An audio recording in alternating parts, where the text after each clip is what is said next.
In today's video, I'm going to teach you how to build a Slack app.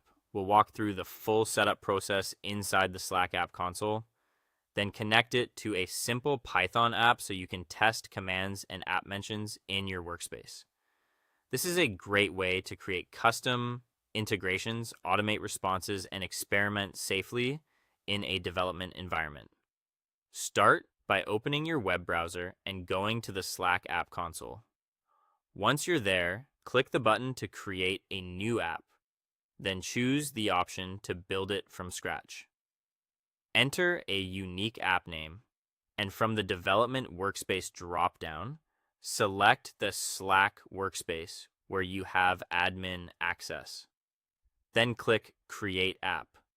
This gives you the base application profile that everything else will build on.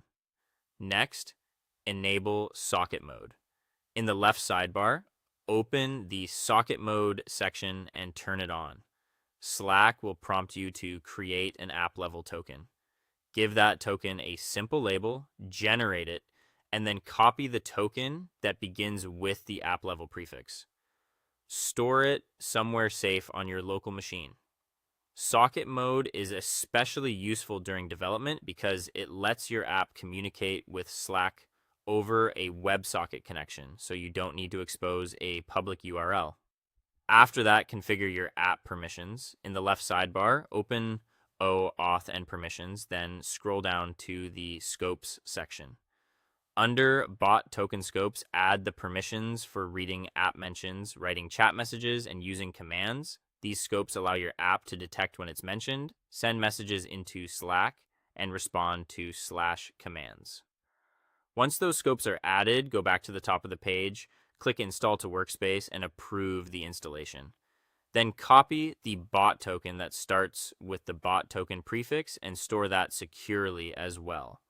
Now register a custom /command. Open the /commands section from the sidebar and create a new command. Enter the command exactly as shown in your instructions, then add the short description provided. Save the form when you're done. This creates a simple interactive entry point directly inside Slack's message composer. With the app configured, move to your terminal. Create a fresh project folder and install the required Python packages for Slackbolt and the Slack SDK. Then create a file called app.py and paste in the provided code. That script initializes the app with your bot token, handles the custom /command, responds with a status message, listens for app mentions, and replies in the same thread. Finally, the script